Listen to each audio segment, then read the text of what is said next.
LeBron James defending his sons is nothing new, but the source of the criticism this time made the whole situation hit different. Ron Harper, a five-time NBA champion, went public with remarks about Bronny and Bryce James that put LeBron in a position where silence was not an option. So let's get into exactly what Ron Harper said, how LeBron responded, and what this whole situation tells us about the state of the NBA debate around legacy players and their sons. Ron Harper is not some random internet troll. He is a former NBA player with 5 championship rings. 3 of those came with the Chicago Bulls during the Michael Jordan dynasty years of the 1990s, and 2 more came with the Los Angeles Lakers during the Shaq and Kobe era. So when Ron Harper talks basketball, people tend to listen. That history and that credibility are exactly what made his comments about LeBron James's sons land with so much weight. Harper made remarks that questioned the basketball trajectories of both Bronny James and Bryce James. The core of what Harper communicated was that LeBron's sons were benefiting from their father's name, his influence and his presence in the NBA, rather than earning their positions purely on basketball merit. Harper suggested that without the last name James attached to them, neither Bronny nor Bryce would be generating the level of attention, opportunity, or professional pathway that they currently have. Now, this is a take that has floated around basketball circles for years. You hear it from commentators, from fans on social media, from former players doing podcast circuits. But there is a difference between an anonymous account on X posting and a 5-time NBA champion saying it on a platform where millions of basketball fans consume content. Harper did not whisper this behind closed doors. He said it publicly, and the basketball world picked it up immediately. Harper's comments specifically pointed toward the idea that the NBA draft selection of Bronny James by the Los Angeles Lakers in 2024 was influenced heavily by the organization's desire to keep LeBron happy and to create a father-son storyline rather than being a pure basketball evaluation. Bronny was selected with the 55th overall pick in the 2024 NBA draft, a second-round selection that on paper does not carry the same weight as a lottery pick, but Harper framed it as a pick that still would not have happened if the player in question had a different last name. He also brought Bryce James into the conversation. Bryce, the younger of LeBron's 2 basketball-playing sons, has been making his own way through high school basketball and has transferred schools multiple times during his prep career. Harper's comments lumped both brothers together in a narrative that painted them as products of proximity to greatness, rather than producers of greatness themselves. What made Harper's comments stand out even further was the implicit comparison to his own son, Ron Harper Jr. The younger Harper played college basketball at Rutgers University, where he had a solid career and earned recognition in the Big Ten. Ron Harper Jr. went undrafted in the 2022 NBA draft and had to fight for opportunities in the G League and through training camp invitations. Harper Sr. appeared to use his own son's journey as a contrast, to suggest that some players earn their way without a famous father smoothing the road, while others get handed a lane because of who their dad is. This comparison was not lost on anyone, and it was especially not lost on LeBron James. The timing of Harper's comments also mattered. They did not come during the offseason when basketball discourse is slow and takes are manufactured for engagement. They came during a period when Bronny was actively trying to establish himself as a professional basketball player, navigating the G League and dealing with the daily scrutiny that comes with being the son of a player many consider the greatest of all time. Every game Bronny played was dissected. Every stat line was screenshotted and posted. Every moment on the court was compared to what his father was doing at the same age. And into that environment, Ron Harper dropped comments that added fuel to a fire that was already burning. The basketball media ecosystem amplified Harper's words within hours. Clips spread across YouTube, Instagram, TikTok, and X. Headlines were written. Debate shows picked it up. And the question everyone kept asking was the same one. What is LeBron going to say about this? Because LeBron James has never been the type to let criticism of his family go unanswered. He has a long track record of responding to anyone who questions his children, their talent, or their right to pursue basketball at the highest levels. And Ron Harper, despite his championship pedigree, was about to find out that those rings do not grant immunity from LeBron's response. To fully understand why this situation escalated the way it did, you need to understand who Ron Harper is in the context of NBA history. He is not a one-dimensional figure. His career had multiple chapters, and each one contributed to the credibility that made his comments resonate.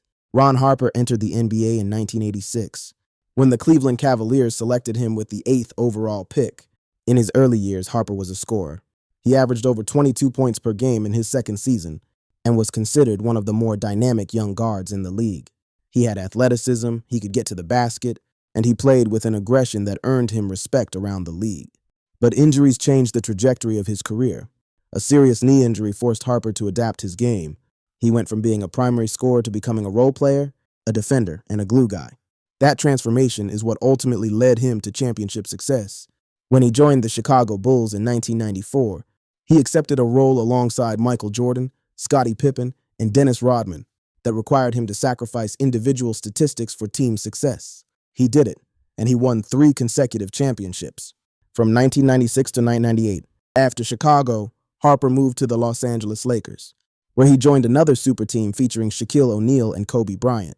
He won 2 more rings in 2000 and 2001, 5 championships in 6 years. That resume is rare. It puts Harper in an exclusive group of NBA players who can speak on winning, on sacrifice, on what it takes to compete at the highest level, and on what separates players who belong from players who do not. So when Ron Harper speaks about basketball talent, about whether someone belongs in the NBA, about whether a player has earned their spot, people pay attention. He is not speaking from theory. He is speaking from experience. He stood in locker rooms with Jordan and Kobe. He practiced against 2 of the most competitive players in the history of the sport. He knows what elite looks like up close. That is exactly why his comments about Bronny and Bryce stung. If a random podcaster says LeBron's sons are riding their father's coattails, it is easy to dismiss. When a 5-time champion says it, the conversation changes. The credibility behind the statement forces people to engage with the argument rather than simply dismissing the source. Harper's own journey as a father of an aspiring NBA player also added a personal layer to his comments. Ron Harper Jr., as mentioned, took a path that many basketball families know well. He was good in college. He earned accolades. He graduated. And then the NBA did not call his name on draft night. He had to go to the G League, compete for a roster spot, and prove himself without the benefit of a famous father pulling strings in front offices. Now, whether that characterization is entirely fair is a separate conversation. Ron Harper Sr. is a well-known name, and it is hard to argue that his son received 0 benefit from that connection. But the gap between being the son of Ron Harper and being the son of LeBron James is enormous. LeBron is not just a famous former player. He is an active player, a global brand, a media empire, and arguably the most influential figure in basketball. The level of access, attention, and opportunity that comes with being LeBron's child is on a completely different scale. Harper seemed to be drawing a line between what he viewed as earned opportunity and manufactured opportunity, and he placed Bronny and Bryce on the manufactured side of that line. That framing was direct, it was public, and it reached LeBron. What also cannot be ignored is the broader context of former players commenting on the current generation. There is a long history in the NBA of retired players expressing skepticism about younger players, especially those who come from famous families. The assumption is often that the children of stars are soft, that they have not had to struggle, that they lack the hunger that drives players who come from nothing. Harper's comments fit neatly into that tradition, which made them feel less like a personal attack and more like a cultural statement about the NBA and where it is heading. But LeBron did not receive it as a cultural statement. He received it as a direct shot at his family. LeBron James has built a reputation over 2 decades for being measured in public. He chooses his words carefully. He understands media dynamics. He knows that everything he says will be amplified, dissected, and debated. But when it comes to his children, that measured approach has limits. And Ron Harper found those limits. LeBron's response made it clear that he was not interested in having a polite disagreement about basketball scouting. He was defending his sons. He pushed back on the idea that Bronny or Bryce had been handed anything. LeBron emphasized that both of his sons work every single day, that they put in the hours in the gym, that they compete against high-level talent, and that they have earned every opportunity they have received. LeBron pointed to the fact that Bronny's journey to the NBA was not a straight line paved with gold. Bronny James suffered a cardiac arrest during a practice at the University of Southern California in July 2023. He was hospitalized, he underwent treatment, he had to be medically cleared before he could return to basketball. That experience alone is something most people cannot fathom, let alone a teenager trying to establish himself in the world of college basketball. Bronny came back from that, returned to the court, played games at USC, declared for the NBA draft, and was selected by the Lakers. LeBron made the point that no amount of last name privilege can get you through a cardiac event. No amount of fame can restart your heart. and no amount of influence can make a young man walk back onto a basketball court after experiencing something that terrifying. Bronny did that on his own. He did it with the support of his family, yes, but the physical and mental recovery was his alone.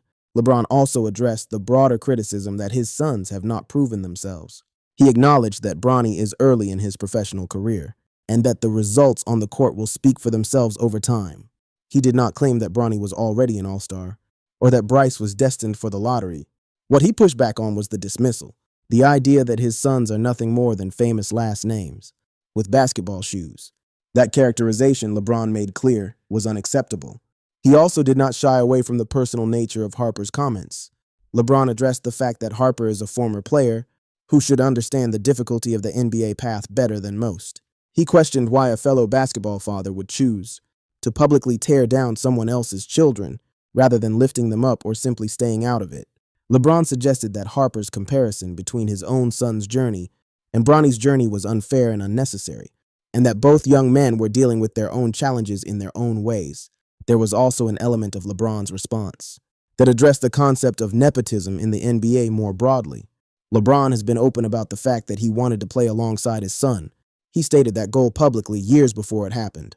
When the Lakers drafted Bronny, they made history as the first father-son duo to be on the same NBA roster at the same time. LeBron did not pretend that his presence on the Lakers had nothing to do with Bronny being drafted there, but he framed it differently than Harper did. LeBron's position was that creating an opportunity is not the same as handing someone something they do not deserve. Bronny still had to go through the draft process. He still had to work out for teams. He still had to perform in front of scouts. The opportunity may have been created, but the execution was on Bronny. LeBron's response was firm, it was direct, and it left no ambiguity about where he stood. He was not going to allow Ron Harper or anyone else to define his son's careers based on assumptions, comparisons, or hot takes. The message was clear. Talk about my game all you want, but my children are off limits for disrespect. The response also resonated because of the platform LeBron commands. When LeBron speaks, the basketball world listens at a volume that dwarfs almost anyone else in the sport.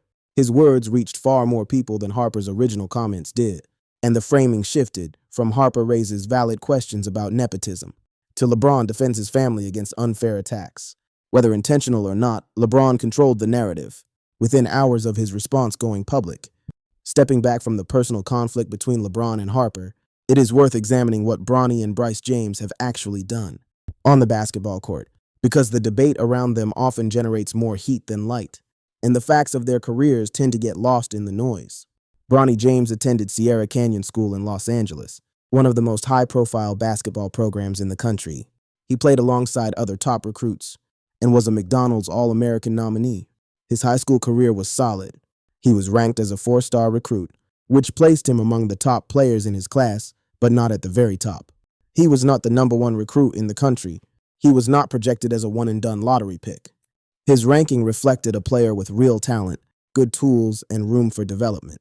He chose to attend USC, and his freshman season was disrupted by the cardiac arrest he suffered in July 2023. That event changed everything. His return to the court was a story of resilience that transcended basketball. When he played his first game back at USC, it was national news. His season was limited, and his statistics were modest. He averaged a few points per game in limited minutes. Critics pointed to those numbers as evidence that he did not belong at the highest levels. Supporters pointed to the context, a young man recovering from a life-threatening medical event, and argued that judging him on a shortened, disrupted college season was premature. Bronny declared for the 2024 NBA draft after one season at USC. He was selected 55th overall by the Los Angeles Lakers. The pick was met with immediate debate. Some viewed it as a legitimate selection of a player with defensive tools, athleticism, and long-term potential. Others viewed it as a favor to LeBron, a move designed to keep the franchise's biggest star happy. The truth likely sits somewhere in the middle. NBA teams draft players in the second round for all sorts of reasons, including organizational relationships, marketability, and long-term projects. Bronny's selection was not unprecedented in its logic, even if the circumstances around it were unique. In the G League, Bronny began the process of developing his game. Against professional competition, his stats were not eye-popping. He struggled with consistency, as most young players do, in their first taste of professional basketball. But he also showed flashes of the tools that made scouts interested in his potential. His defense, his athleticism, and his basketball IQ were all noted as areas of strength. His shooting and shot creation were noted as areas that needed work. That profile is not unusual for a second-round pick finding his way. Bryce James, meanwhile, has taken a different path. Bryce has been more of a perimeter-oriented player than his older brother. He has transferred between multiple high school programs, including Sierra Canyon, Campbell Hall, and Notre Dame High School in California. Each move generated headlines, partly because of his last name and partly because high school transfers are a regular talking point in the basketball recruiting world. Bryce has shown growth as a player, and his recruitment has drawn interest from college programs.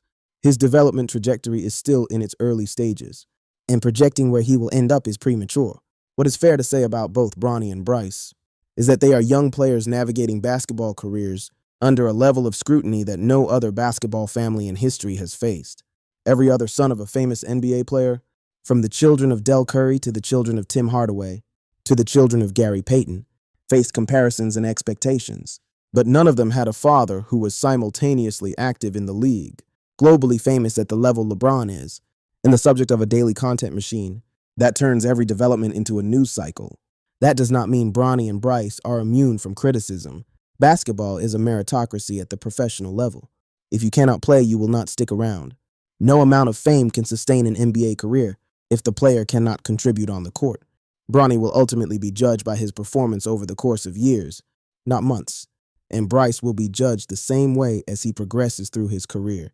But what LeBron objected to, and what made Harper's comments land as an insult rather than analysis, was the premature conclusion that neither son has what it takes. That judgment, LeBron argued, was being made before either young man had a real chance to develop.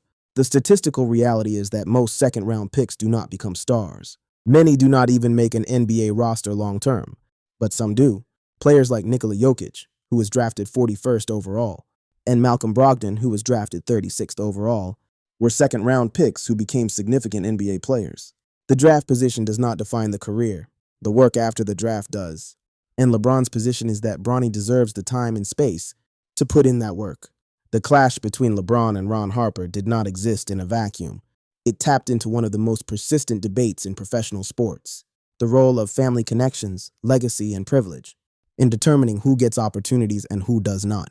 The NBA has a long history of sons following their fathers into the league. There are dozens of examples. Rick Barry's sons, Del Curry's sons, Mychal Thompson's son Clay, Doc Rivers' son Austin, Tim Hardaway's son Tim Jr. In each of these cases, the question of whether the son earned his spot or benefited from his father's name was raised to varying degrees. Some of those sons went on to have excellent careers that silenced all doubt. Steph Curry and Klay Thompson are obvious examples. Others had more modest careers that kept the debate alive. What makes the LeBron situation different is scale. LeBron James is not just a former player living in retirement while his son tries to make it. He was an active player on the same team as his son. He is the most followed basketball player on social media. His business empire spans media, entertainment, and sports ownership interests. The spotlight on his family is brighter than it has ever been on any basketball family, and that spotlight amplifies everything, both the achievements and the criticisms. Harper's comments reflected a viewpoint that a segment of the basketball community holds genuinely. There are people who believe that the NBA's meritocracy is compromised when roster decisions are influenced by player relationships rather than pure talent evaluation. They look at Bronny's draft selection and see a front office prioritizing a business relationship with LeBron over basketball scouting. They look at the media attention Bryce receives and see a system that rewards last names over box scores. On the other side of the debate are those who argue that every player in the NBA benefits from some combination of talent, opportunity, timing, and connections. Players who attend powerhouse college programs benefit from better coaching and exposure. Players who are drafted by well-run organizations benefit from better development systems. Players who come from basketball families benefit from early access to training, knowledge, and networks. Bronny and Bryce having a famous father is an advantage, but it is one of many advantages that exist across the league. Singling them out for that advantage while ignoring the advantages others receive is, in this view, selective outrage. The reaction from the basketball community was split. Some former players sided with Harper, at least in principle. They argued that the NBA should be about earning your spot, and that any perception of favoritism undermines the league's competitive integrity. Others sided with LeBron, arguing that Harper's comments were unnecessary and that criticizing someone else's children publicly crosses a line that basketball commentary should not cross. Fans online were equally divided. Social media threads about the situation ran thousands of replies deep, with passionate arguments on both sides. Some pointed to Bronny's G League statistics and argued that the numbers supported Harper's position. Others pointed to Bronny's age, his medical history, and the typical development timeline for young guards, and argued that the criticism was premature. What became clear is that this debate is not going away. As long as Bronny is in the NBA system, and Bryce is progressing through his basketball career, the question of whether they belong will follow them. Every good game will be cited as evidence that they earned their spot. Every bad game will be cited as evidence that they did not. That is the burden of playing under the brightest spotlight in basketball. And it is a burden that LeBron himself knows well, having been the most scrutinized player in the sport since he was a teenager in Akron, Ohio. LeBron's response to Harper also sent a message to anyone else considering making similar comments. LeBron made it clear that he will respond. He will not ignore it. He will not let it slide. And given the platform he commands, any critic who goes after his children should be prepared for the response to be louder, more visible, and more widely discussed than the original criticism. Ron Harper, for his part, has not backed down entirely from his position. He has maintained that his comments were rooted in basketball analysis, not personal animosity. He has framed his perspective as that of a former player who believes in earning your way, and he has stood by the comparison between his son's journey and the path afforded to LeBron's sons. Whether that framing holds up under scrutiny or whether it is viewed as a personal shot dressed up as analysis depends on where you stand in the broader debate. What is undeniable is that this moment added another chapter to the ongoing story of LeBron James as both a player and a father in the NBA. His career on the court is in its final stages. He is in his 22nd NBA season. The legacy he is building now is not just about championships and scoring records. It is about family. It is about creating a path for his sons. And it is about defending that path against anyone who tries to delegitimize it. The LeBron and Harper situation will fade from the daily news cycle, as all sports controversies eventually do, but the underlying tension it exposed, the question of merit versus privilege, of earning versus inheriting, of what it means to belong in the NBA, will persist long after both men have moved on from this particular exchange. And the next time someone with a microphone and a platform questions whether Bronny or Bryce James belongs, they will do so knowing that LeBron James is watching, listening, and ready to respond. That is the reality of being the most protective father in professional sports. And Ron Harper, 5 rings and all, just got a reminder of what that looks like.